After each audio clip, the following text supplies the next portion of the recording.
I've given you an opportunity. Thank you, Honorable Speaker. I'm rising on the fact that you have already made a ruling. You have already made a ruling that you are not going to take any points of order anymore. Number two, Honorable Speaker. Number two, we cannot allow people to come and introduce a debate instead of a point of order. I request that the ruling you have made must be respected. Thank you. I thank you, Honorable Khatebe.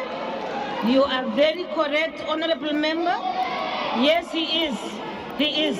I ruled that, Honorable Members, that we are now, in fact, I think we are now done. I've given an opportunity to Honorable Members to raise their issues, and none of what you are raising is related to what we're about here today. Honorable Dlamini, please, we want now to proceed. Honorable Members, we want to proceed with the business of the House. It is now 20 past, since 20 minutes after, since we started with this. We now proceed, Honorable. Did I recognize him? Honorable Dlamini, yes? On what point are you raising? Are you rising? I'm rising on Rule 14U. Which? 14U. 14U? I hope I must speak as a book. I read it to you. Yes. So other people page I pass up son. Yes. It is speaker. Yes. As well seated here. How much more is the country must allow such incompetence to come and address us? This man who sits here, Mr. Honorable Member, point of order. Point of order, withdraw that. 1 billion has not given those people. Withdraw what you have done. This is not, don't say this man, it's an honorable member. It is an honorable member. Honorable Mr. Ramaphosa. Number two, yes, Honorable Dlamini. Yes, Speaker. Honorable Dlamini. Yes, Speaker. Shall we please respect one another? No problem. And maintain the decorum of the House. Honorable Dlamini, this is the President of the Republic of South Africa. That's number one. Number two, Honorable Member, I'm talking now. No problem. Honorable Dlamini, will you please now take your seat? Thank you, Honorable Dlamini. Dlamini, please, Honorable Member, please take your seat. Uzawuphuma ke ngoku. Thank you, Mr. President. Mr. President, proceed. I see the game which you are playing, honorable members. And I will not allow you to proceed with it. This business of SONA will continue. I will not allow you to, Honorable Mawutwe, I'm addressing you, please stop that. Lower your hand. Thank you very much, honorable members. Please, let us respect one another. Thank you. Honorable the President. There is no point of order now. Is no point. I've given you adequate time and you are not raising issues relevant to what we are discussing here today. What you have been doing is to raise spurious points of order. I'm not allowing it. Proceed, Mr. President. Proceed. Thank you, Honorable Speaker.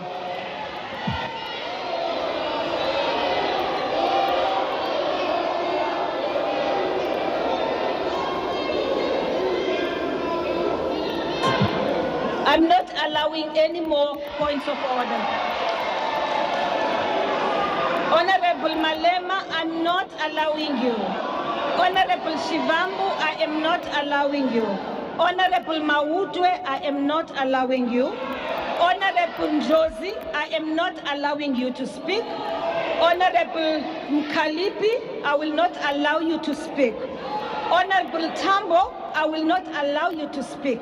Honorable Pambo, I will not allow you to speak.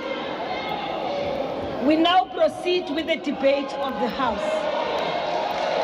Take your seat. Take your seat, Honorable Njozi. Take your seat. There's no point of order. Take your seat. There is nothing out of order at all right now. It is a meeting point on SAFM, broadcasting live from the State of the Nation address, 24 minutes into what is meant to be the President addressing the nation at 7 o'clock. A number of points of orders that have been raised. And I suppose the question that will come up as we review what unfolded over the past couple of minutes is whether or not the presiding officer fairly or adequately applied the rules of the House, particularly 14G, which was one of the rules that were cited when we saw the removal of the ATM's Zungula, and the rule itself saying that if the presiding officer is of the opinion that a member is deliberately contravening a provision of the rules, or that a member is in contempt or is disregarding the authority of the chair, or that a member's conduct is grossly disorderly, he or she may be ordered as the member to withdraw immediately from the chamber of the remainder of the sitting. And that is what the presiding officer cited leading up to the removal of the ATM's Zungula. Since then, we saw also the EFF's Veronica Mente stepping up, raising a point of order, and speaking of how in previous sonas the president highlighting the issue of GDV.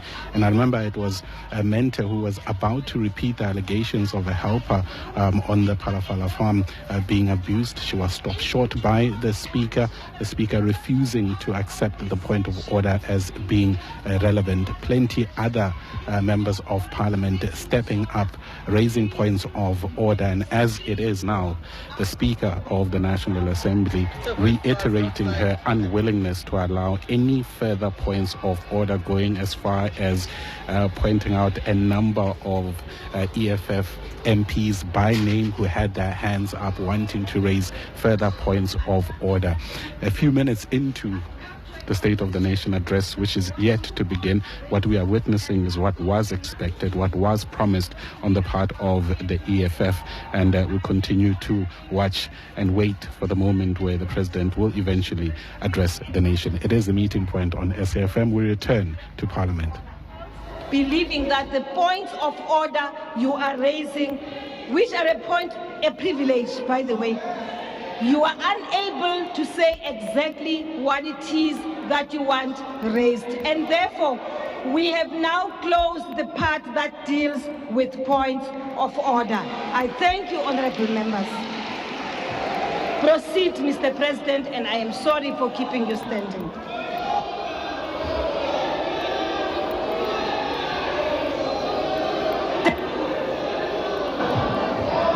Proceed, Mr. President. Thank you. Speaker of the National Assembly, Ms. Nosiviwe Mapisa Ngakula, Chairperson of the National Council of Provinces, Mr. Amos Masondo,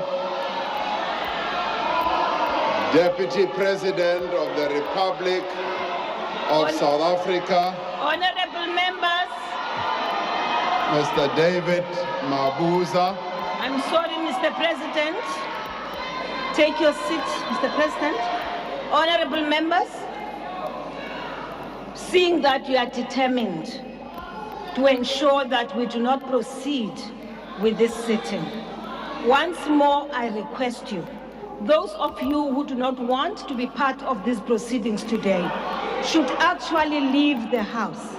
If not, honorable members, because what is happening now is that you are actually obstructing and you are interfering as the President is present. I'm not going to allow you to raise a point of order because I have closed the points of order, right?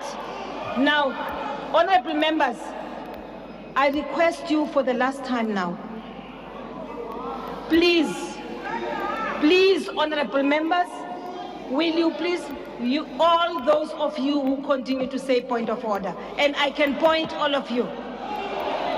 Now, there will be no point of order, and there will be no one who says point of order as the President now is addressing. I've given you an opportunity, I've given you ample time, and none of you have raised an issue related to what we are about here today. All that you are raising is an issue which has nothing to do with the State of the Nation address. The issue which you are raising is an issue which you will have a right to raise when you are engaging in your debates next week. Honorable members, I've closed it. I've closed it. I've closed it, honorable members. Honorable members, it is over. It can't continue. Thank you. Mr. President, you may continue.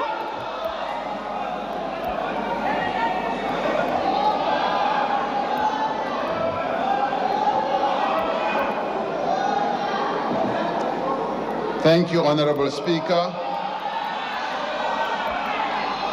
The Executive Mayor of the City of Cape Town, Mr. Gordon Hill Lewis, our former President, President Thabo Mbeki, former Deputy President, Ms. Baleka Mbete, President of the Pan-African Parliament, the Right Honorable Chief Fortune Charumbira. Honorable members, I now give a notice and I'm going to call you one by one. And Sergeant at Arms, you will help me to remove or usher out people who do not want to be part of the debate. That is where we are now.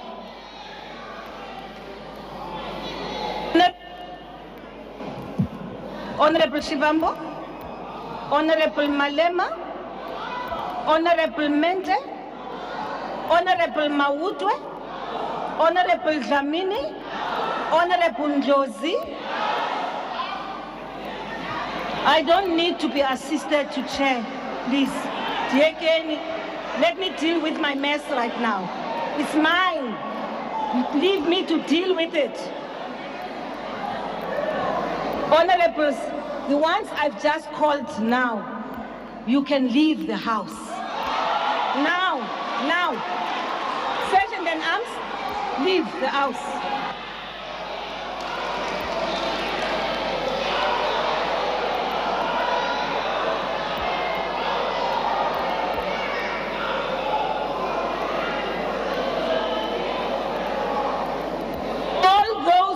Whose names I've called out must leave the house. It is a meeting point on SAFM.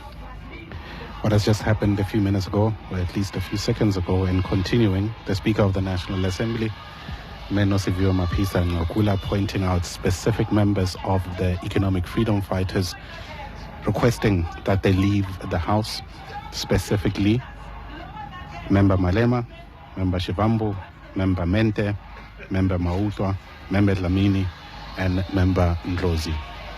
We are now witnessing the Sergeant at Arms making his way to those specific members of the Economic Freedom Fighters, standing in front of them and requesting for them to leave the House. And what we're witnessing now, those members leaving together with the remaining or the rest of the Economic Freedom Fighters, who have now made their way to the stage, and we see a number of security personnel of the Presidential Protection Unit and others actively removing members of the EFF out of the House. Their intention, making their way to the stage where the President is standing, and they have forcibly been removed from the stage.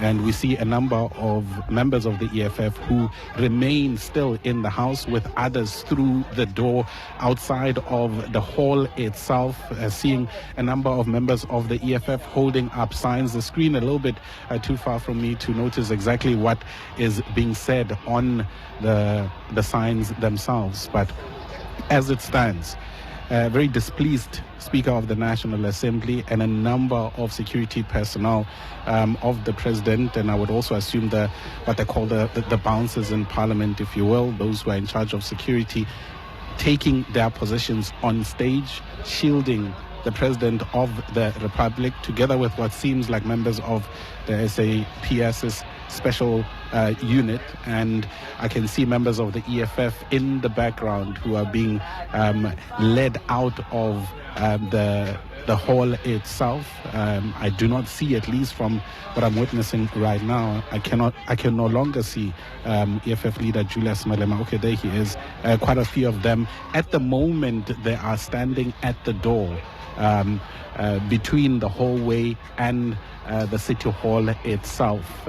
These scenes unfolding as we speak, quite dramatic as compared to what we have seen before, specifically dramatic in that never have we seen members of parliament rushing towards the podium where the president is speaking. The setting, of course, quite different from the now burned down National Assembly, but we're talking about the hall in the City Hall of Cape Town, where there is your normal stage where the president has been standing, waiting for his opportunity to address the nation. Also on the same stage, we have the presiding officer, the Speaker of the National Assembly, and the staff of the National Assembly, and those members of the EFF who it looked like they were making their way out of the hall itself, but suddenly rushing onto stage, and it is there where they were stopped. Did not even get close to the president.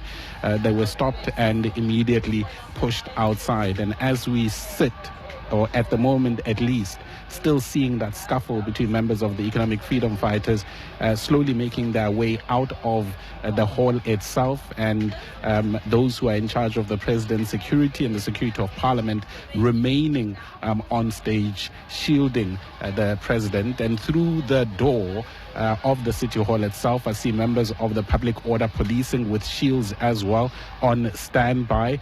So you get three type of settings here, or individuals. You have members of the Economic Freedom Fighters who are still at the doorway, in the hallway, on the right, seeing members of the Public Order Policing Unit, and from within the hall itself, seeing members of Parliament's Protection Unit. And I see there's one last member of the Economic Freedom Fighters who has been removed from her seat and actively pushed out of the hall itself. These are the scenes unfolding at the State of the Nation address, the door being closed behind members of the EFF, and one expects that soon, once everything has settled, we will hear the president delivering his 7th State of the Nation address. Amazing scenes, interesting scenes unfolding at the State of the Nation address of 2023. It is a meeting point, special broadcast from SONA 2023. A door has been closed, and it seems as if matters will settle. We go back now to the Speaker of the National Assembly. Members, honorable members,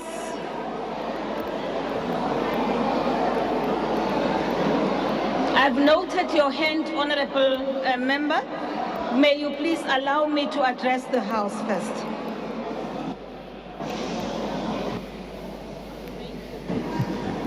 Thank you very much. Honorable members, I want to start by apologizing to all of you for what has just happened.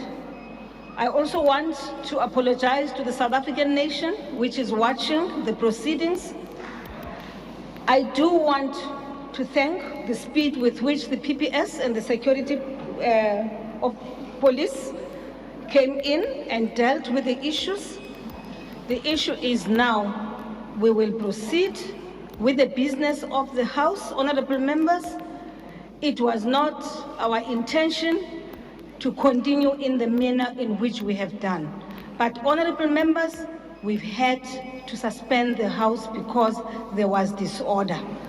Thank you very much, honorable members. Honorable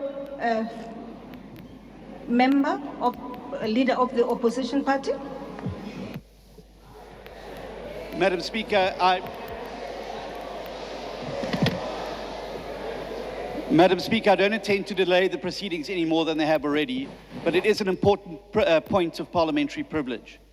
Prior to you issuing an instruction for the security services to enter the chamber, they had already entered the chamber, armed with firearms, and this matter has already been the subject of litigation in the High Court of South Africa, which ruled that it was not permissible for members of the armed services to enter the Chamber of Parliament without your express permission. That was not the case in the sequence of events. I'm not asking you to make a ruling now. However, I am asking you to examine the footage and for you to ensure that in future the rules of Parliament are upheld and that members of this House are not intimidated by an uninvited insurgence of the security services into the chamber. Thank you. No, honorable member, may I just draw your attention to this. First, I don't know. I will have to watch the footage. But what I do know is that the honorable members who I had called out and requested to leave the chamber had not been invited to climb the stage where the president was sitting. That I must say, rules or no rules. Here was a situation, my common sense tells me that a president is sitting here and is addressing, and I ask people politely to leave the house, and instead of leaving the house, they climb the stage. It immediately threatens the security of the principal. And I want to request us, honorable leader of the opposition, that this should not be a matter now that delays the proceedings anymore. Anything else now, we will have to go back to the Hansard and go to the recordings and observe for ourselves, both you and us from our side. Being removed from the house can never allow you and give you the right to run to the stage where a principal is sitting. And I think that's the only reason. And please allow me, Honorable Steenhuisen, that I do not give you an opportunity to speak. Let us close this matter. This matter must be closed.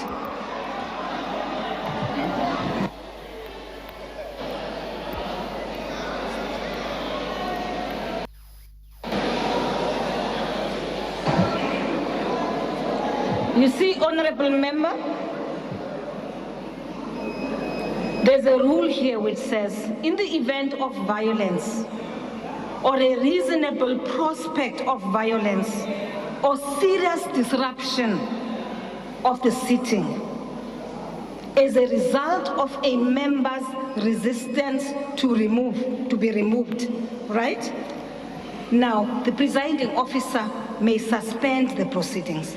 And that is the basis on which I suspended okay, I see you disagree, and I will allow you once, and you, hold on, honorable members, I know you know the rules, you understand. I have a reason for doing this right now.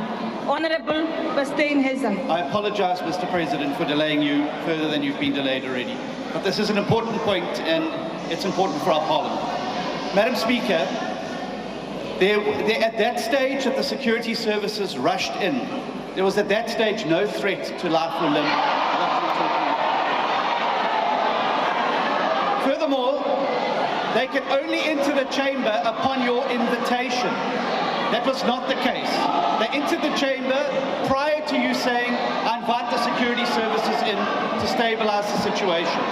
It is a very important point for you as a presiding officer to protect our Parliament from incursion from forces that account to the executive. And it's a parliamentary point, and I'm happy to take it to the Rules Committee with you, but I want it on the record that we are not going to let this matter lie here. It is an important point to prevent the intimidation of members of Parliament by members of the security services who account to a minister who sits on these benches. Thank you. I thank you, Honorable Oosthuizen, and I have noted the points you have raised. Please allow me to proceed with the sitting, honorable members. Honorable Groenewald. Thank you, Honourable Speaker. Unfortunately, I differ from my colleague, Honourable Steenhuisen.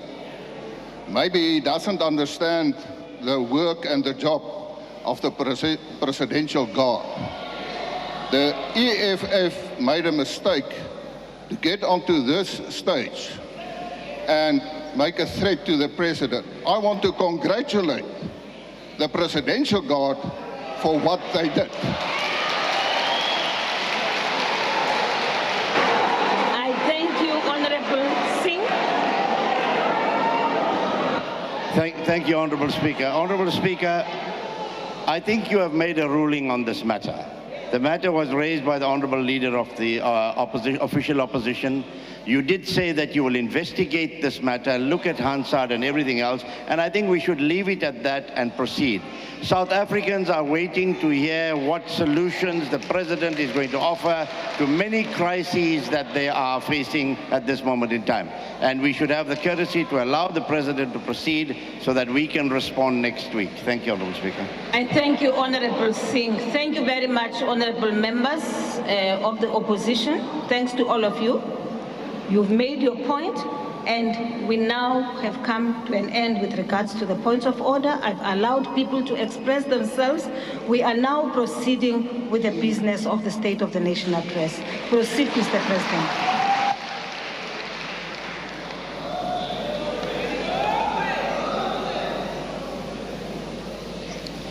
Speaker of the National Assembly, I greet you once more, as well as the Chairperson of the National Council of Provinces, Mr. Amos Masondo.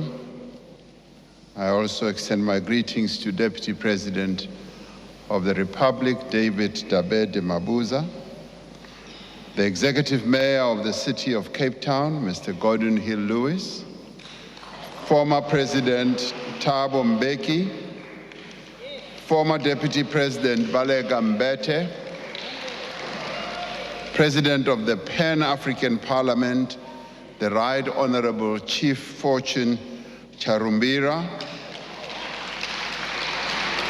the Chief Justice of the Republic, Justice Raymond Zondo, and members of the judiciary, premiers here present, mayors, heads of institutions supporting democracy, Deputy President of the governing party, Mr. Paul Mashatile, and leaders of other parties, members of Parliament, Chief of the South African National Defence Force, Commissioner of the South African Police Service, Commissioner of the South African Revenue Service, fellow South Africans.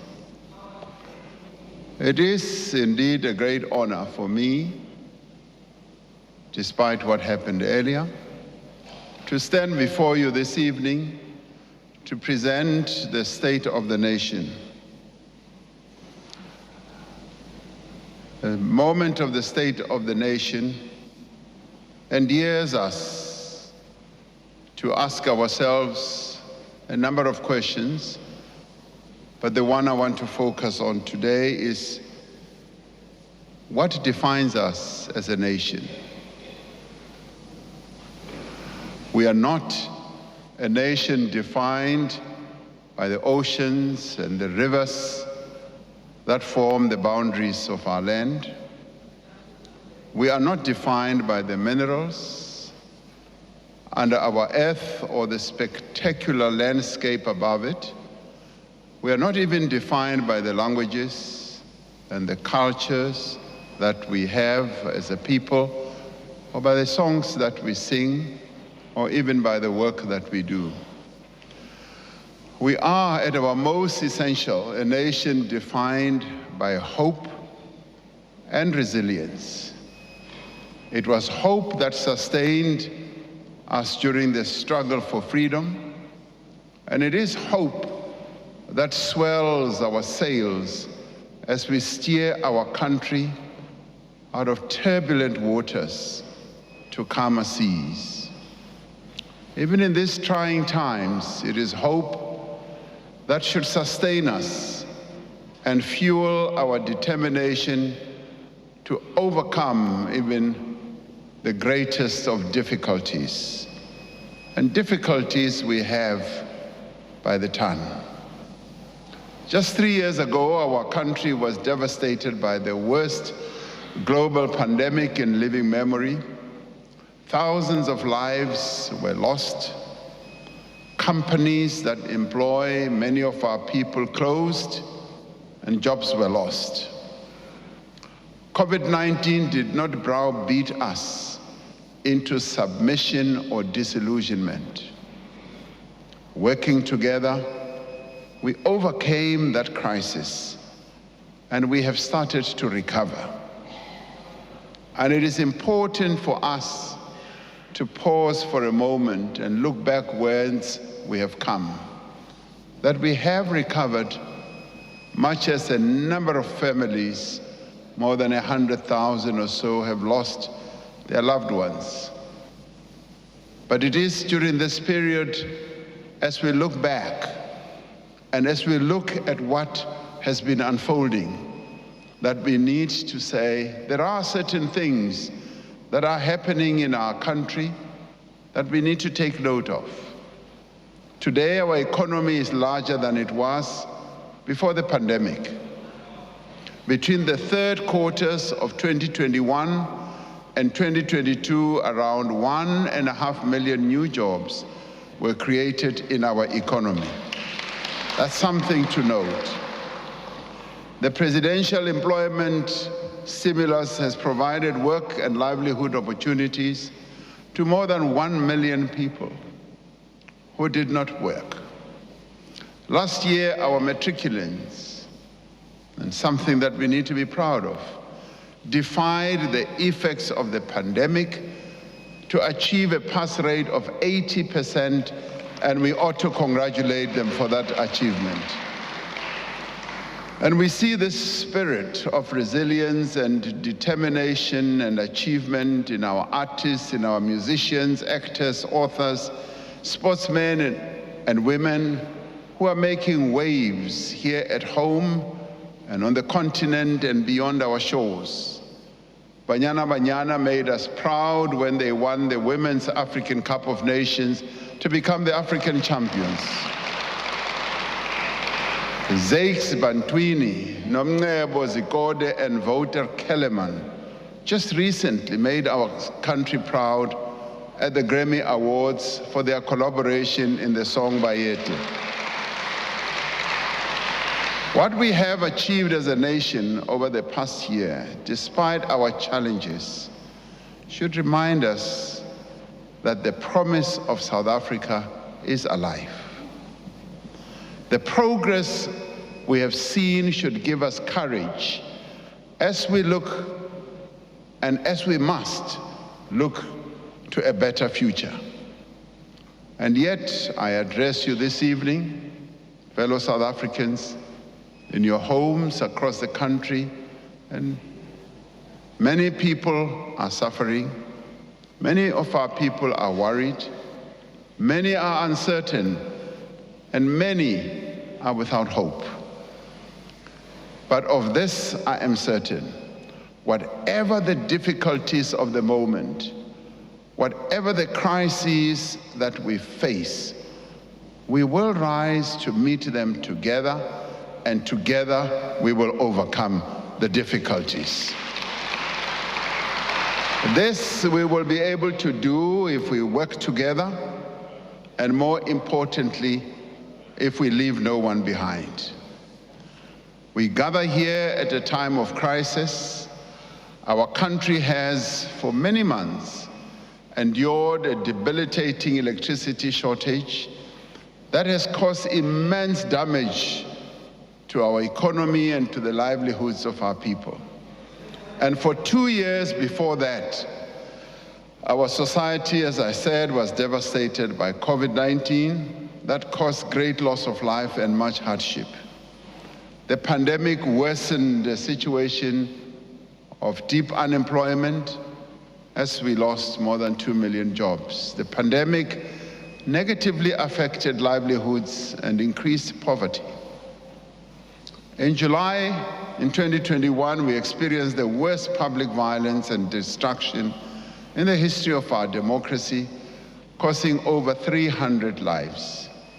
Last year, parts of the Eastern Cape KwaZulu-Natal and Northwest were struck by catastrophic flooding that caused extensive loss of life and also destruction of homes and destruction of infrastructure.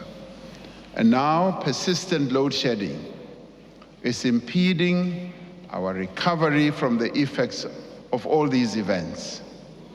We know that without a reliable supply of electricity, businesses cannot grow, assembly lines cannot run, crops cannot be irrigated, and basic services are interrupted. Load shedding means that households and our supermarkets and shops are unable to keep food fresh, water supply is often disrupted, traffic lights do not work, streets are not lit at night. Without a reliable supply of electricity, our efforts to grow an inclusive economy that creates jobs and reduces poverty will not succeed. Therefore, as we outline our agenda for the year ahead, our most immediate task is to dramatically reduce the severity of load shedding in the coming months and ultimately to end load shedding altogether. Now, under these conditions, we cannot proceed as we usually would. The people of South Africa want action, they want solutions, and they want government to work for them. They simply want to know when a problem like load shedding will be brought to an end. We are therefore focused on those actions that will make a meaningful difference now and will enable real progress within the next year, and that we lay a foundation for a sustained recovery into the future. We are not presenting a new plan, nor are we outlining here the full program of government. Rather, we are concentrating on those that concern South Africans the most: load shedding, unemployment, poverty and rising cost of living, crime and corruption. I must say, honorable members, there are no easy solutions to any of these challenges. Yet we have the strength, the means, and the wherewithal, yes, to overcome them. If we work together and act boldly and decisively, leaving no one behind, we will be able to resolve our challenges. This State of the Nation address is about seeing hope where there is despair. It is about showing a way out of these crises. This evening, we will give an account of a number of areas where progress in implementing the commitments we made in last year's State of the Nation address has been made. And there are others where progress has not been made. And we will be quite candid about that. Over the course of the last year, we have laid a firm foundation based on the commitments that we made for faster growth through our investment drive.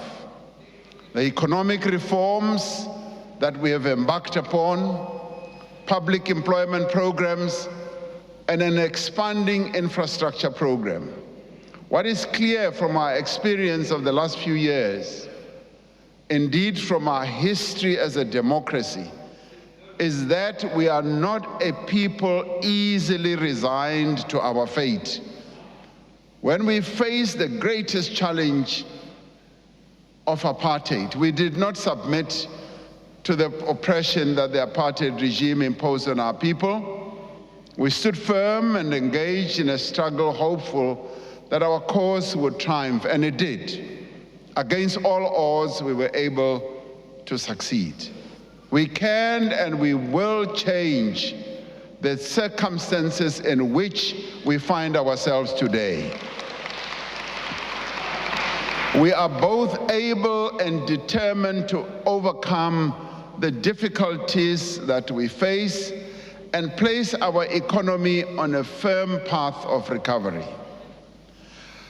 Our most immediate priority is to restore energy security. We are in the grip of a profound energy crisis, the seeds of which were planted many years ago. We cannot undo the mistakes that were made in the past, the capacity that was not built, the damage that was done to our power plants due to a lack of maintenance, and the effects of state capture on our institutions. What we can do is to fix the problem today, to keep the lights on tomorrow and for generations to come. In July last year, I announced a clear action plan to address the energy crisis. This was to address the electricity shortfall of 4,000 to 6,000 megawatts. The plan outlined 5 key interventions. First, to fix Eskom's coal-fired power stations and improve the availability of existing supply. Second, to enable and also to accelerate investment in generation capacity. Thirdly, to accelerate procurement of new capacity from renewables, gas, and battery storage. And fourth, to unleash businesses and households to invest in rooftop solar. The fifth one, fundamentally, to transform the electricity sector to achieve long-term energy security. Now, many experts agree that this plan is the most realistic route to end load shedding. Now, during the last 6 months, we have made important progress in the implementation of this plan. We have taken steps to improve the performance of Eskom's existing power stations so that the coal-fired power stations that provide 80% of our electricity produce the amount of electricity for which they were designed. Under its new board, Eskom is deploying people and resources to improve the reliability of the 6 power stations that have contributed most to load shedding. Eskom is urgently fast-tracking the construction of a temporary solution to bring back 3 units at Kusile Power Station following the collapse of the chimney or the flue last year, while simultaneously repairing the permanent structure. We are rebuilding the skills that have been lost over time. And we have already recruited a number of skilled personnel to senior levels to be deployed at underperforming power stations. And this is where South Africans have come to the fore, voluntarily and offering their services. And it has just been amazing the way South Africans have rallied together to say this is our common problem and we must work together to resolve it, and not stand on rooftops and just criticize, but find ways of resolving these problems. The Engineering Council of South Africa has offered to give as much assistance as required by deploying engineers to work with the management teams at power stations. We have deep skills and expertise right here in South Africa. We just need to use them. National Treasury is finalizing a solution to address Eskom's 400 billion rand debt burden. And they are doing so in a manner that is equitable and fair to all stakeholders, which will enable the utility to make the necessary investments in maintenance as well as transmission. Government will support Eskom to secure additional funding to continue purchasing diesel for the rest of the financial year. This should reduce the severity of load shedding, as Eskom will be able to use its diesel run plants when the system is under strain. Eskom has launched a program to buy excess power from private generators and has already secured some 300 megawatts, also from neighboring countries around us. The South African Police Service has established a dedicated team with senior leadership to deal with the pervasive corruption and theft at several power stations that has contributed to the poor performance of a number of these stations. An intelligence-driven operation at Eskom-related sites has also so far resulted in the arrest of a number of people, and we are counting 43 and going upwards. As part of the broader reform process, the restructuring of Eskom that we previously announced and spoke about here in this Parliament is proceeding, and the National Transmission Company will soon be operational with an independent board. Later this year, we will table the Electricity Regulation Amendment Bill to this Parliament to transform the energy sector and establish a competitive electricity market like what is done in other countries. As indicated in July last year, and with a view to addressing the load shedding crisis, we are going to proceed with the rollout of rooftop solar panels.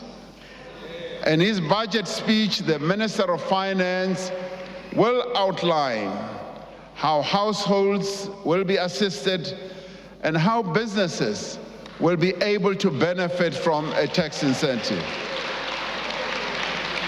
A National Treasury is working on adjustments to the Bounce Back Loan Scheme to help small businesses to invest in solar equipment and to allow banks and development finance institutions to borrow directly from the scheme to facilitate the leasing of solar panels to their customers. One of the potent reforms we have embarked upon is to allow private developers to generate electricity.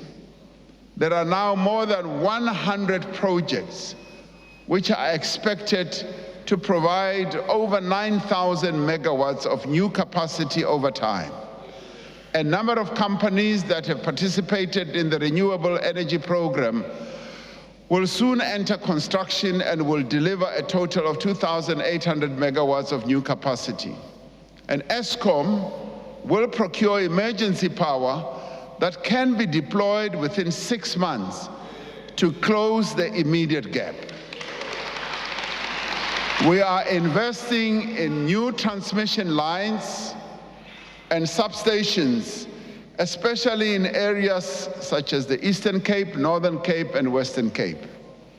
All of these measures will result in a massive increase in power to the grid over the next 12 to 18 months and also beyond. Now, this power will be in line with our diverse mix of energy sources, including our current coal-fired power stations, solar, wind, gas, nuclear, hydro, and battery storage. To fully implement this plan, we need a central coordination, and we also need to take decisive action.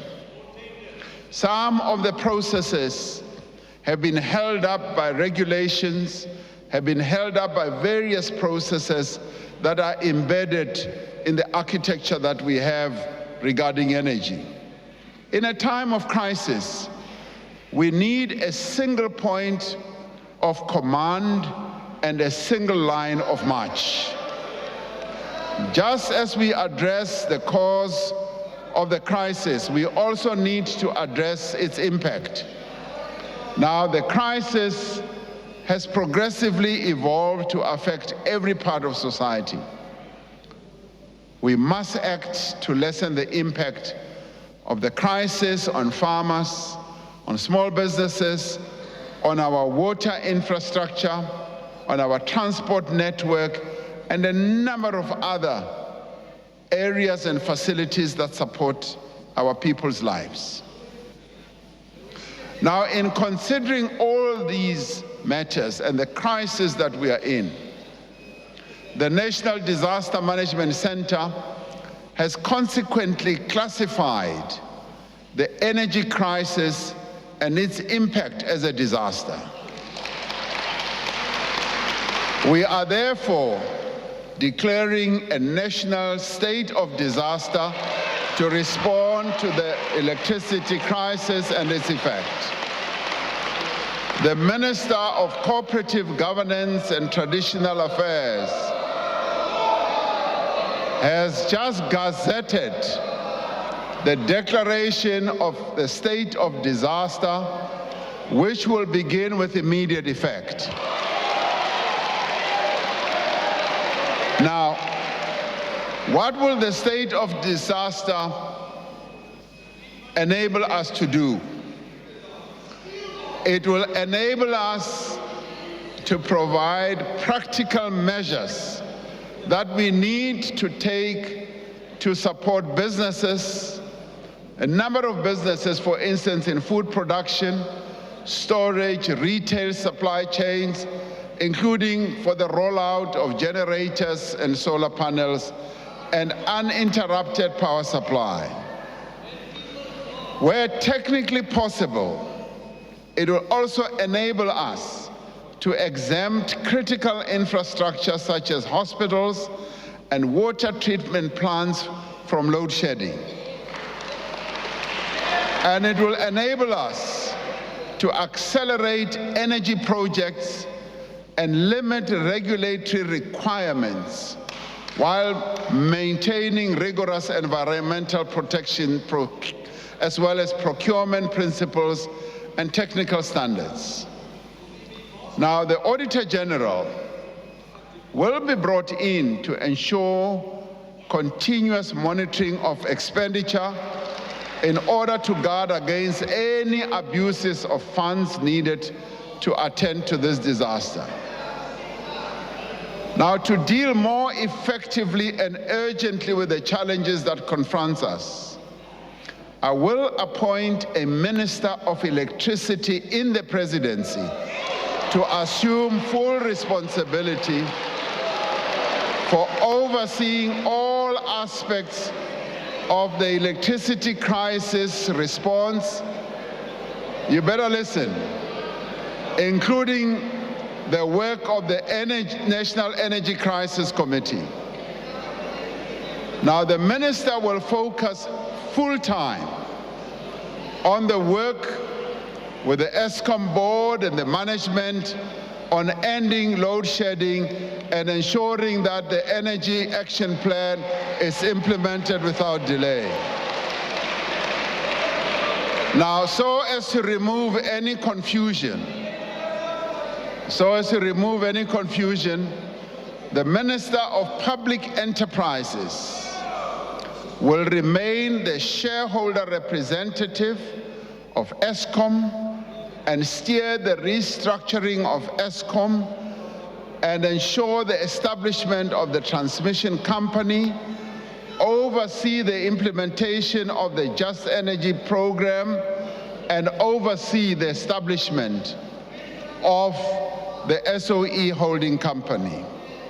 Now, the process of restructuring government will give us an opportunity to determine the positioning of various areas of responsibility and how best the various ministries and departments can best serve our national objectives.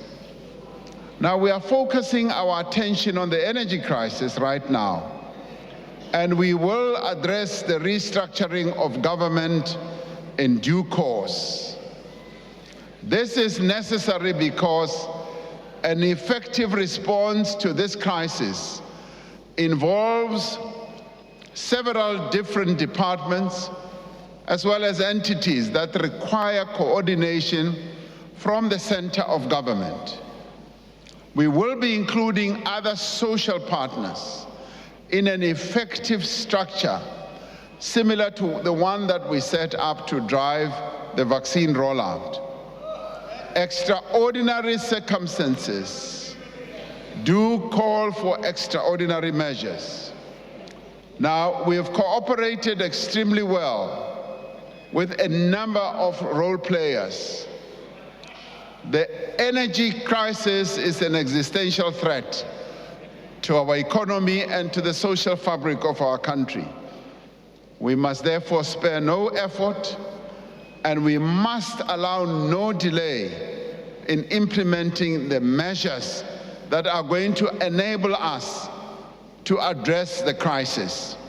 And I'm doing this because much as we have the various regulations, the various laws, the coordination, particularly when it comes to addressing the electricity crisis, is an important instrument that I need to enable us to address this process. Hence, we will have this minister who will day and night just be focusing on this crisis that we are dealing with. As we take these actions to resolve the energy crisis, we are mindful of the risks that climate change poses to our society. Extreme weather events in the form of drought, floods, and wildfires increasingly pose a risk to the health, well-being, and safety of our people.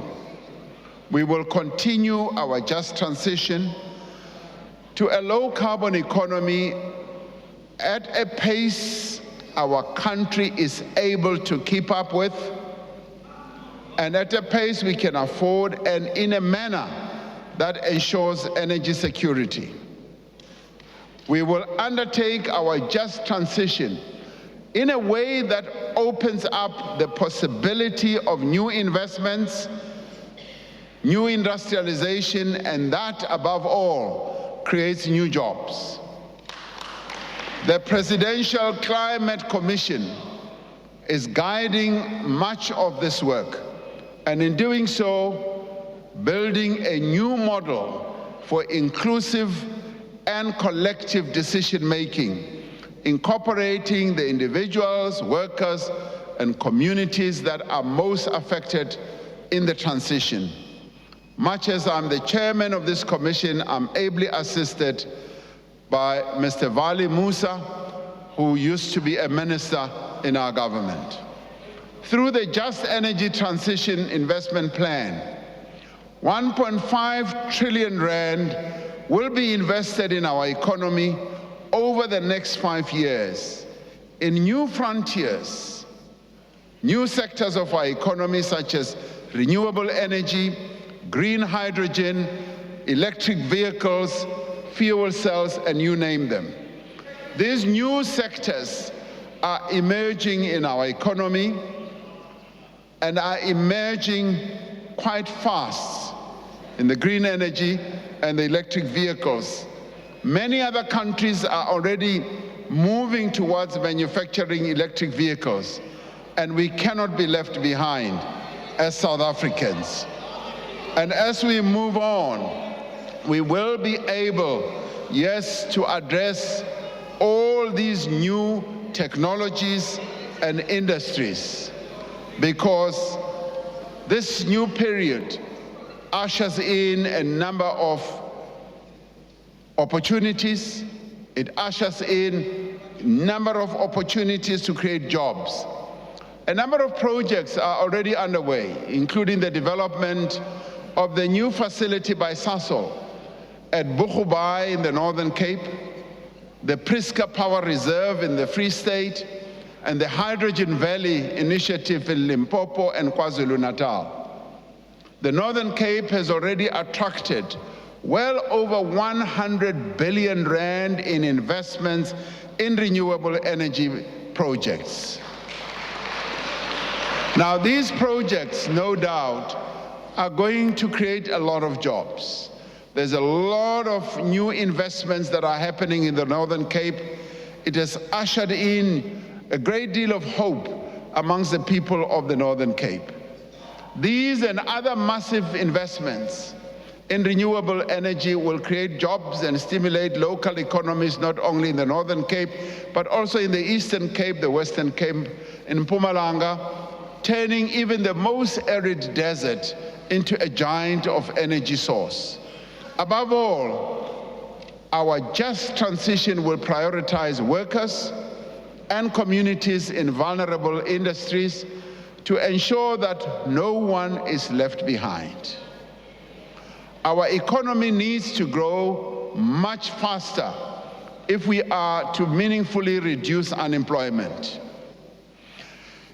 And in terms of unemployment in our country is a structural form of challenge and problem, but we need to address it. In the State of the Nation address last year, we spoke of our intention to forge a comprehensive social compact that would join all social partners in a common program to rebuild our economy and to enable higher growth. But I must say tonight that we have not been able to conclude a comprehensive social compact in the time frame we had envisaged, because a number of new circumstances emerged that made it difficult for social partners to forge a consensus.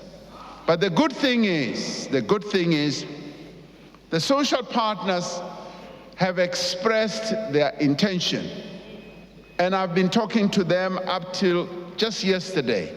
Both labor, business, and community, they have expressed a clear intention to conclude a social compact and have continued to work on a framework to enable joint action in key areas such as energy, transport, logistics, employment creation, and skills development. I have no reason to doubt the commitment that they have expressed to me. They have also identified a number of areas in terms of localization, social protection, crime, and corruption. While we remain committed to forging a new consensus amongst all sectors of our society, we have also undertaken practical collaborations in specific areas. Let me say, it is not like processes of consensus building have not been going on. They have. A number of other compacts have been concluded amongst our social partners. We see the commitment of all social partners in the compacts that have been forged to fight COVID-19 pandemic, undertake the largest vaccination program where we worked very closely with business and labor. We have seen it in initiatives like the Solidarity Fund that mobilize society, that mobilize citizen activism and the funding to achieve common goals, and in partnership to end gender-based violence and femicide, and also to respond to the effects of climate change.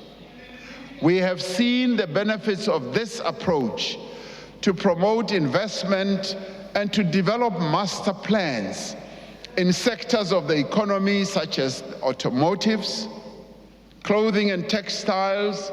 Many of us will remember that clothing and textiles had almost been wiped out in our country. Social partners got together and decided that we've got to save our clothing and textile industry. We've seen them work together in poultry, in sugar, agriculture, and global business services. The master plans that have been concluded are supporting the revival of various sectors of our economy. They're also bringing about investment by the private sector and yielding new jobs and supporting livelihoods. We are pleased that the social partners, particularly business, has been providing support to implement the Energy Action Plan in the spirit of social compacting. Similarly, we have developed a close working relationship with both labor and community-based organizations in supporting other aspects of the energy crisis response. Just as energy is essential for economic growth, so is another important area of South African life, a reliable water supply and efficient transport and road infrastructure system. Our rail network has suffered from many years of underinvestment. It has suffered from lack of maintenance. It has also suffered from criminal activity and inefficiency. Now, to address this, last year we adopted the National Rail Policy to guide the modernization and reform of the rail sector, providing, amongst other things, for third-party access to our rail network. Those who have money, that they should come and participate without diluting the important role that is played by government. We are working across government to develop a Transnet roadmap that will translate our policy commitments into reality, including the restructuring of the Transnet freight rail to create a separate infrastructure manager to the rail network by October of this year. Transnet and private sector companies will conclude partnerships at the Durban and Ngqura container terminals to enable new investment in our ports and improve their efficiency. Now, this will help our ports to regain their global position as some of the most efficient ports once again. There has been great success, for instance, in repositioning Port Elizabeth Automotive Terminal, which has more than doubled its capacity and has already seen an increase in exports.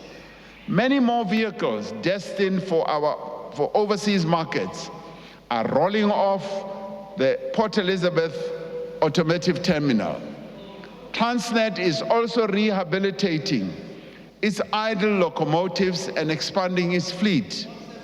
And soon there will be a solution to the challenge that, yes, we've been facing with regard to getting our locomotives to move once again. We have faced challenges in the transportation of commuters on passenger rail, and this has been raised sharply by trade unions with us who represent the working people of our country. Now, following the restructuring that is underway in PRASA, 13 commuter rail lines have been reopened, significantly reducing the cost of travel for many workers. The reliable supply of water is essential for the well-being of people and the growth of our economy. As I drink my water now. Now, to ensure water security now and into the future, the Department of Water and Sanitation is leading the process of investing in major infrastructure projects across the country. And the Water Department, the Water Ministry, has a deep knowledge of the water network throughout our country. And they've already made out plans for various water systems in our country and what we need to do. Now, after being delayed for several years, full-scale construction works for the Lesotho Highlands Phase 2 project will commence this year. I will be going to Lesotho with the Prime Minister of Lesotho to go and see the works that are underway. The Lesotho Highlands project is critical for ensuring security of water supply to Gauteng, Free State, Mpumalanga, Northwest, as well as the Northern Cape. Several decades after it was first proposed, and 9 years after a sword-turning ceremony was held, the first phase of Umzimvubu water project will start this year, the very coming financial year, which starts this very year. Now, this phase, which involves construction of the Ntabelanga Dam, irrigation infrastructure, and the distribution of water to surrounding communities, will be financed by government. The next phase to be constructed will be the Lelani Dam, which will include a hydropower station. Major projects to increase the capacity of the Clan William Dam, the Hazelmere Dam, the Tzanini Dam will improve the supply of water to the West Coast, eThekwini, and the eastern part of Limpopo. Now, I went with the Minister of Water and Sanitation to the Giyani project that has been lying fallow for years.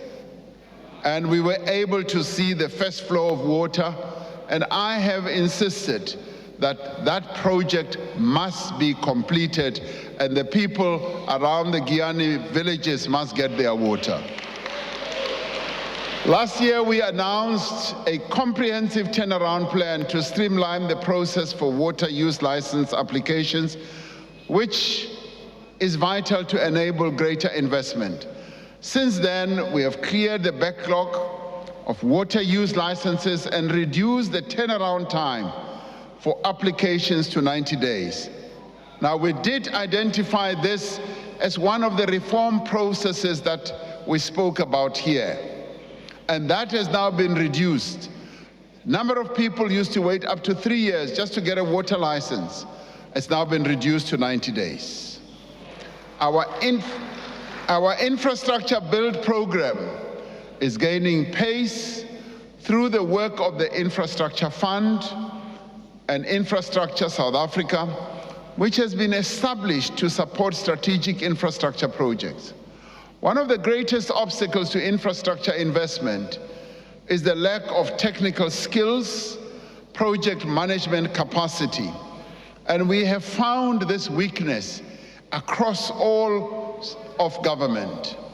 And to fix this Infrastructure South Africa has been allocated 600 million rand for project preparation, specifically in rural and under-resourced areas. The support and planning mechanisms that we have put in place over several years are now starting to bear fruit in increased public investment in infrastructure. By January this year, projects that are worth 232 billion rand were under construction, and projects worth nearly 4 billion rand have been completed. The completed projects include new human settlements in Gauteng, road upgrades, and the development of small harbors. In a major development, the South African National Roads Agency, SANRAL, has awarded road construction contracts worth 18 billion rand over the last 3 months. Now, this is where we begin to see real movement, and this is where construction companies begin to see real contracts being awarded.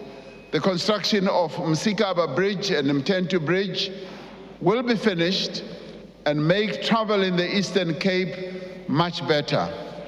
This investment will substantially benefit the construction industry and enable large-scale job creation, skills development, poverty relief, especially in rural communities. And what I like with these projects is that as they are executed, the community around these projects become part of the project development. They are also involved in a variety of ways. It's not like construction companies that are being parachuted in and they move out. They leave skills developed in the area. Small and medium enterprises also developed and established and growing. Last year, we said we would increase the construction of rural bridges as part of the Welisizwe program to enable residents to easily and safely reach schools, workplaces, and amenities. Now, a number of us would have seen horrific pictures of when the rivers are in flood, people are not able to cross the bridges, the rivers rather, and young people cannot go to schools, and the residents around those rivers are not able to travel at all. Now, 24 bridges in KwaZulu-Natal are currently under construction, and site preparations are being made for a further 24 bridges. Now, this is all being done with the great technical capability of the South African National Defence Force, whom we must applaud because they are building bridges for our country. In the telecommunications sector, one of the things that we spoke about in the last State of the Nation address, the completion of the spectrum auction has been the spectrum auction has been done, and it has unlocked new investment and has contributed some 14 billion rand to the fiscus. During the course of this year, we will migrate the remaining households to digital television signal and complete the switch off of analog transmission. This has taken quite a long time, but yes, better late than never, and that's where we are. Now, saying better late than ever is not a culture and a practice that I want to see continuing in government. I want to see agility, faster execution, and I want to see everyone across government doing their work and making sure that we do indeed achieve what we have said we will. This will release valuable spectrum for the rollout of 5G mobile networks and will reduce the cost of data. These actions will bring us closer to our vision of affordable, high-speed internet access for all. In the State of the Nation address last year, a number of my colleagues who live in the rural areas, whenever I try to call them and they don't have connectivity, they always say, because we are in the rural areas, we don't have that. Now, this initiative is going to enable even the people in our rural areas to have better connectivity like all others in the urban areas. We said in the State of the Nation address that we would concentrate our efforts on mobilizing greater levels of investment, which is essential to growing the economy as well as creating jobs. We said that we would give impetus to the campaign that we embarked upon nearly 5 years ago to raise $100 billion, which then translated to 1.3 trillion rand. Last year, the 4th South African Investment Conference raised 367 billion in investment commitments, bringing our 5-year investment target firmly within sight. Over the last year, many of these commitments have resulted in the companies that made these commitments investing in new factories, call centers, solar power plants, undersea fiber optic cables, the expansion of production lines, the adoption of new technologies. Importantly, these investments have resulted in new jobs and new opportunities for small emerging businesses as well. On the 3rd of April this year, we will hold our 5th South African Investment Conference. At this conference, we will set a new target. Having achieved our 1.2 trillion rand, we will set a new target to mobilize, and this is an investment mobilizing opportunity we have, to mobilize more than 2 trillion in new investment by 2028. Now, the investments that have flowed into the economy to date have contributed substantial increase in local production. These investments have encouraged our efforts to buy local. Last year, I delivered the State of the Nation address wearing a suit and shoes proudly made in South Africa. This evening, I am drinking, and this is the glass. I am drinking water from a glass made in Wadeville last week by workers from Katlehong, Vosloorus, and Germiston. Now, for many years, I can tell you, South Africa has been importing its drinking glasses. Now we are increasingly making them locally. But it's not just glasses. If you go to hospital for an operation, chances, and heaven forbid, chances are that you will receive an anesthetic made in a world-class manufacturing facility in the Eastern Cape. During my state visit to the United Kingdom last year, a South African firm obtained a license to produce an oral vaccine for cholera for the first time here in South Africa. Now, competition merger agreements have provided for more fuel to be refined locally and more foods to be bought from local farmers. Last year, we committed to unlocking investment in the hemp and cannabis sector. We are moving to create the enabling conditions for this sector to grow.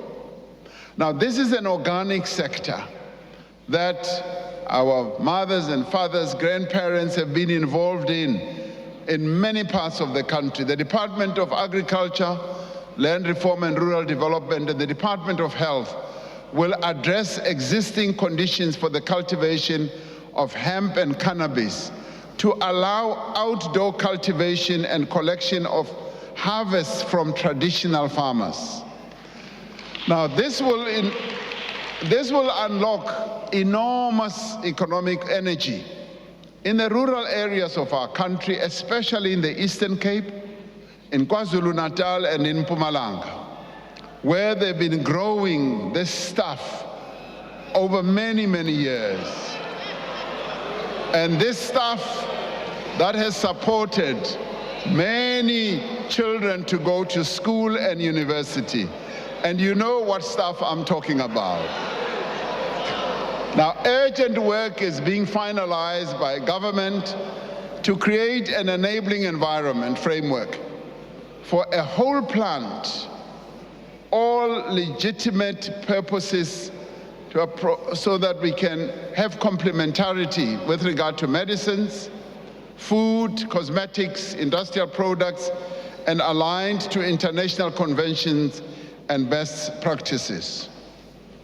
This includes the reprioritization of the departmental budgets for sector development and support for traditional black farmers and the alignment of the South African Police Service enforcement with the regulatory reforms. A growing economy must also be an increasingly inclusive economy. The inaugural Black Industrialist Conference in July of last year showed the successes of black South Africans in producing food, manufacturing that, car parts, furniture, clothing, steel, chemicals, mining products, creating many thousands of jobs and adding to our gross domestic product. We now have almost 1,000 black industrialists participating in the Black Industrialist Program. As an example of the technological prowess of these industrialists, one of the award winners at the conference was Astrofika Technologies, a company co-founded by a black woman, Jesindaba, that provides data solutions for the operation of satellites. She told me that she exports these processes to a number of other countries that launch satellites into space. We have made progress in the last year in achieving greater levels of worker ownership in the economy. There are now more than 400,000 workers who own shares in the companies or firms that they work for. And this has been at the instance of DTCI, which has been nudging companies to move in that direction. Growth and creation of jobs in our economy will be driven by small and medium-sized enterprises, by cooperatives and informal businesses.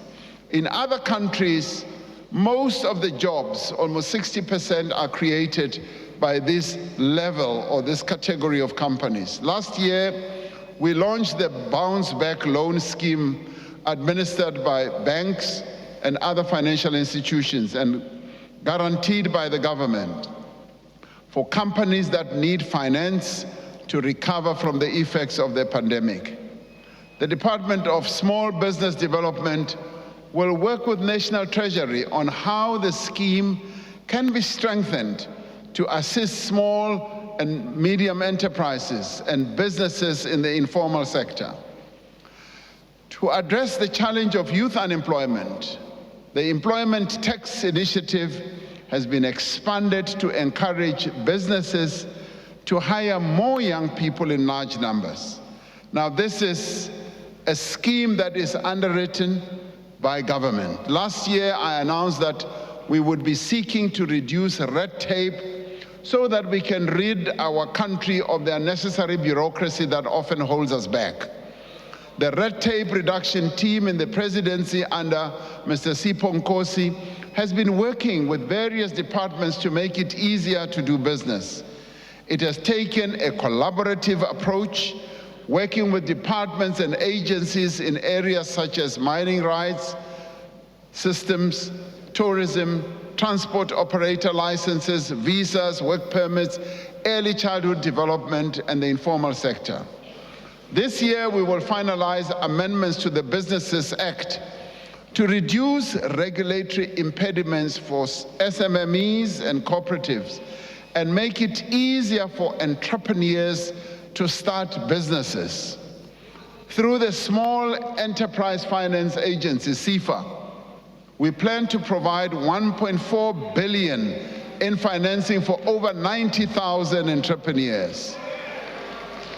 Now, government, in partnership with the SME Fund, is working to establish a fairly substantial fund which could get up to 10 billion rand to support SMME growth. Government, through the Ministry of Finance, is looking at the possibility of providing a portion of that funding so that, yes, business should also be able to provide some 7.5 billion that will be raised from the private sector. Now, this will then provide a great fund that our small, medium enterprises will be able to tap into. Now, the good thing is here we will be working with the private sector, who are much more driven, who are much more focused, and who move faster. And together with them, we as government will then be able to have this fund set up so that we can support the creation of jobs through the small, medium enterprises. The licensing of the Post Bank will lay the foundation of the creation of a state bank that will provide services, financial services to SMMEs, particularly to the youth, the women-owned businesses, and other underserved communities. As the National Assembly considers the Post Bank Amendment Bill, the Post Bank is reviewing its service offerings so that it can provide a viable and affordable alternative to the commercial banks. Because we always hear many of our people who need funding, as they go to commercial banks, they are always fobbed off, rejected, because they don't have collateral, because they don't have this and all that. The most effective and sustainable way to build an economy is to equip our people with skills and know-how to drive it. We have therefore been working to strengthen the link between the skills that we develop and the skills the workplace needs. This year, the National Skills Fund will provide 800 million rand to develop skills in the digital and technology sector through an innovative model that links payment for training to employment outcomes. We reiterate our call to companies. We reiterate our call also to government departments and to state-owned enterprises to remove the requirement for work experience for young people seeking entry-level positions. Now, it is often said that you must have experience, even when you are a first-time job seeker. Where will you get the experience when you have not been given an opportunity to work? And that is why we say remove that requirement. Last year, we said that we would place over 10,000 TVET college graduates in employment. We have surpassed that figure and have now set a target for 2023 to 20,000 TVET graduates to be placed in employment. The number of students entering artisan training in TVET colleges will be increased from 17,000 to 30,000 in 2023 academic year.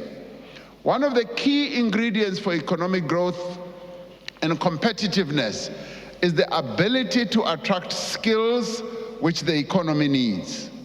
Having completed a comprehensive review of the work visa system, we will move quickly to implement the recommendations put forward. We've had a real veteran in the civil service, Mr. Mavuso Msimang, who has been focused on just doing the research and looking at the recommendations that can be put forward.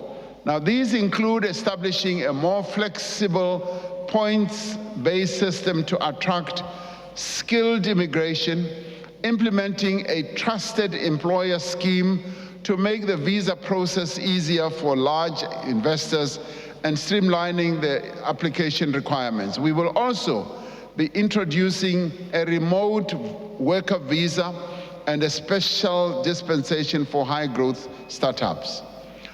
While the reform program is underway, we will continue to support public and social employment to provide work to those who need it.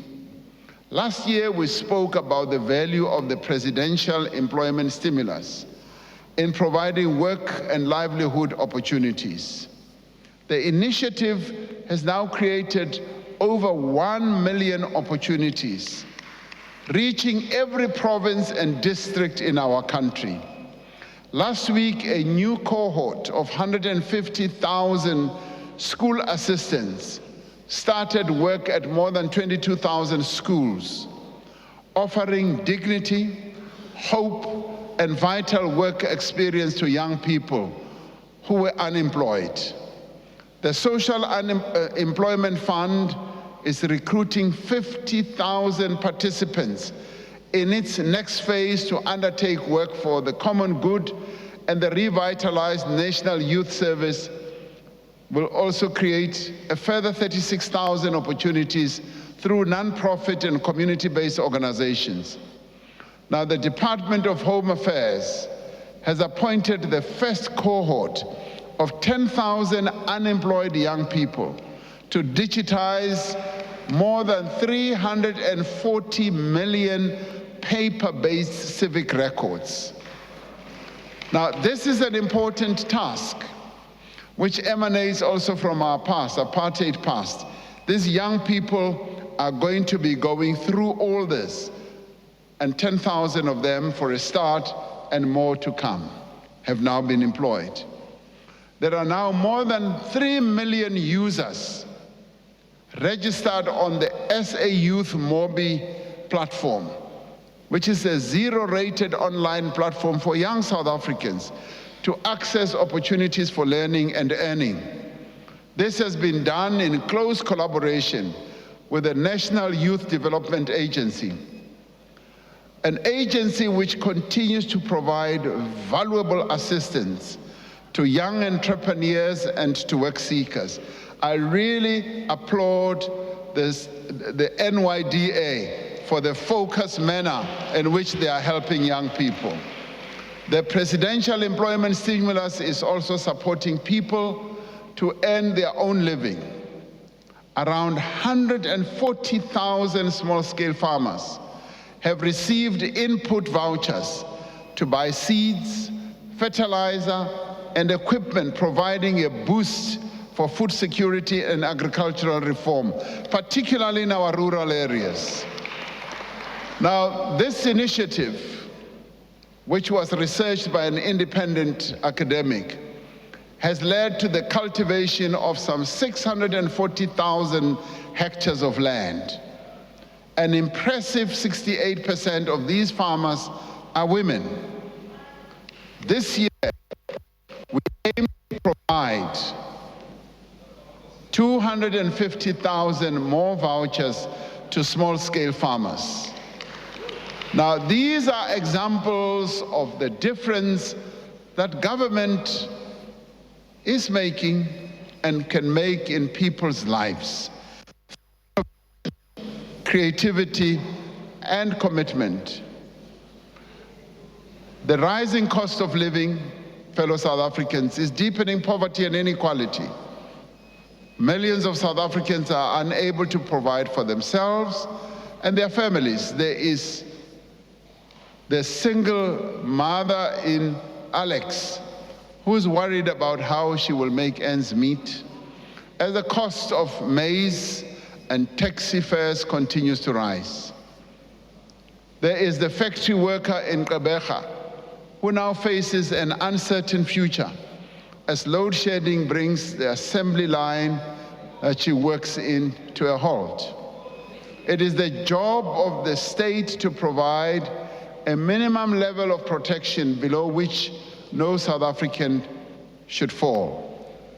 Right now in our country, there are more than 25 million people who receive some form of income or support from the state. In addition, around 2 million indigent households receive free basic water, free basic electricity, and free solid waste removal. Around 60% of our budget is spent on what is known as the social wage, providing various forms of support, basic services and assistance to households and individuals to combat poverty and hunger. And in support of this work, to counter the rising costs of living, we will continue with the Social Relief of Distress Grant, which the Minister of Finance will talk to when he presents his budget, which currently reaches 7.8 million people. We will ensure that existing social grants, yes, are provided and are even increased to cushion the poor against rising inflation. And this will be set out in the budget that the minister will provide. Work is underway to develop a mechanism for targeted basic income support for the most vulnerable, within our fiscal constraints. This will build on the innovation we introduced through the SRD fund, or grant rather, including linking the data that we have across government to make sure we reach all those who are in need. National Treasury is considering the feasibility of urgent measures to mitigate the impact of load shedding on food prices. This year, we will take steps to unlock massive value for poor households by expediting the provision of title deeds for subsidized housing. The current backlog in processing title deeds is over 1 million houses, which amounts to an estimated 242 billion rand in assets that should be in the hands of South Africa's poorest households. We will focus not just on eradicating this backlog, but on making the title deed system more effective and much more accessible. As we undertook in the State of the Nation address last year, the Department of Public Works and Infrastructure has finalized the transfer of 14,000 hectares of state land for housing. Access to quality education for all is the most powerful instrument we have to end poverty. We need to start with children who are very young, providing them with the foundation that they need to write and read for meaning, to learn and to develop. It is therefore significant that the number of children who receive the Early Childhood Development Subsidy has more than doubled between 2019 and 2022, reaching 1.5 million children. But we still have a long way to go, as there are some 7 million children that we've got to reach. The Department of Basic Education is streamlining the requirements of the Early Childhood Development Centers to access support and enable thousands more to receive subsidies from government. While at the other end of the basic education journey, we must applaud, as I said earlier, last year's matric pass rate, because it has a number of indicators for us. And the increase has been across all provinces where we've shown improvement. This was up from 76% the year before. The share of bachelor passes in the no-fee schools, and these are schools that are quintile 1 to quintile 3, improved from 55% in 2019 to 64% in 2022. Now, these are children who come from very poor families, and that is why they are classified as no-fee schools, where government supports their education fully. The improvement that we are seeing is quite phenomenal. This means that the performance of learners from poor schools is steadily improving, confirming the value of the support that government provides to them. What these results reveal is that there is a silent revolution that is taking place in our schools. It's a silent revolution that is underway. As we see these children improving and getting better, schools must be safe and allow for effective learning and teaching.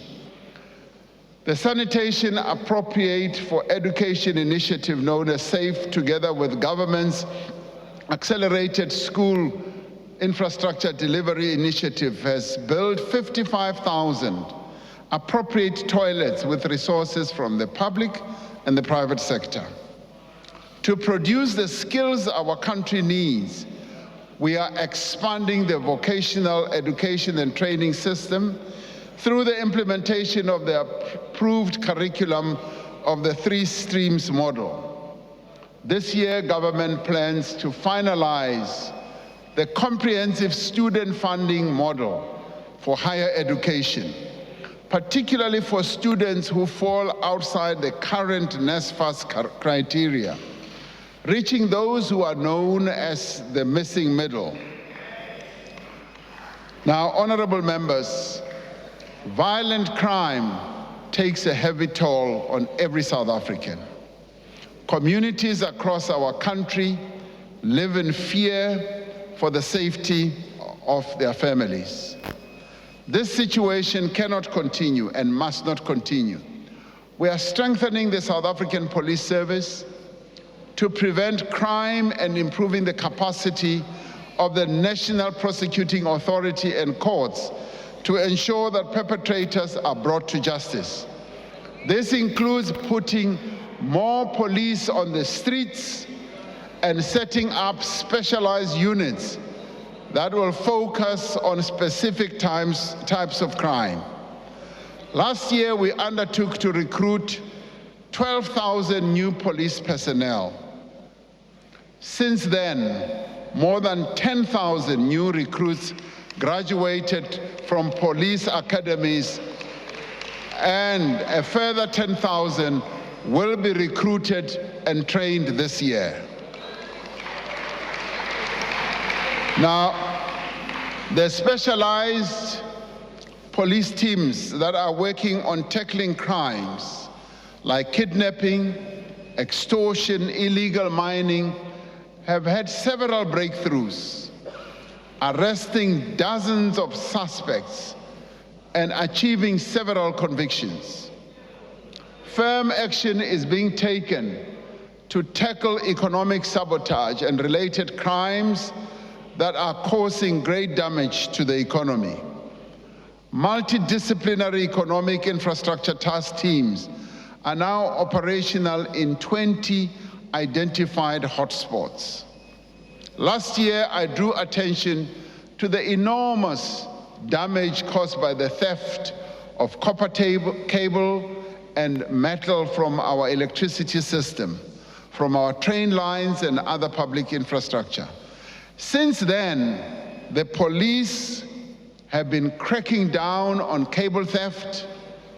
In December, government introduced a temporary ban on the export of scrap copper cable and certain metals to disrupt criminal syndicates and to enable a new trading system to be put in place. Now, so you know, a number of countries on our continent have done exactly the same, because they have been suffering from exactly the same problem that we are.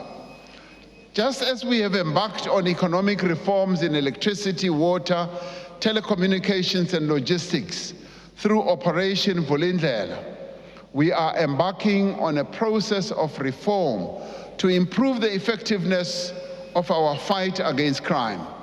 We will use our competitiveness in call center operations to support the proper functioning of the 10111 helpline, partnering with the private sector. I've heard reports from a number of people, some of them who've even written to me, saying that as they make contact with the 10111 line, it goes unanswered most of the time. Now, we are going to resolve this and address this problem. This is to ensure that when people call the police, their calls are answered and their emergencies are attended to. We will also use data-driven methods in a more sophisticated way to identify target crime hotspots. Significantly, more funding will be made available in the budget that the minister will announce for the police, the National Prosecuting Agency, and the Special Investigating Unit. Crime against women and children remain a deeply disturbing feature of our national life. In November last year, we held a second presidential summit on gender-based violence and femicide to assess what progress we have made in implementing the National Strategic Plan. which we adopted as a comprehensive, effective, and united response to this pandemic. One of the great successes of our effort to fight gender-based violence is the extent to which social partners have rallied around the National Strategic Plan. In January last year, I signed into law 3 pieces of legislation that afford greater protection to survivors of gender-based violence and ensure that perpetrators are no longer able to use legislative loopholes to evade prosecution. We continue to improve the accessibility and functioning of sexual offences courts and expand the network of Thuthuzela care centers. A key aspect of the National Strategic Plan is the economic empowerment of the women of our country. Since announcing our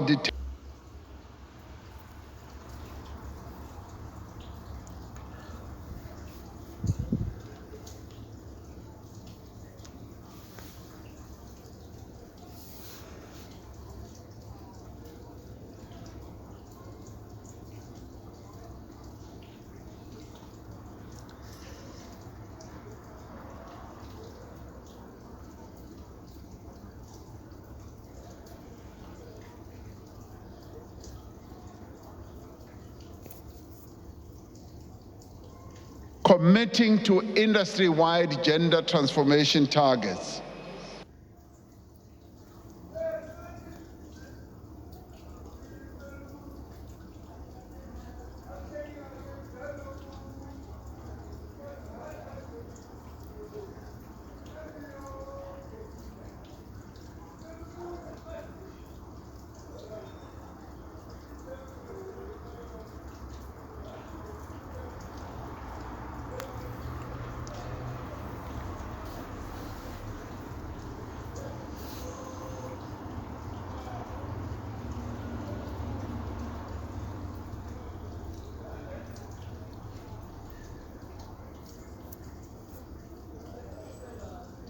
Would take decisive action against corruption and make a clear break with the era of state capture.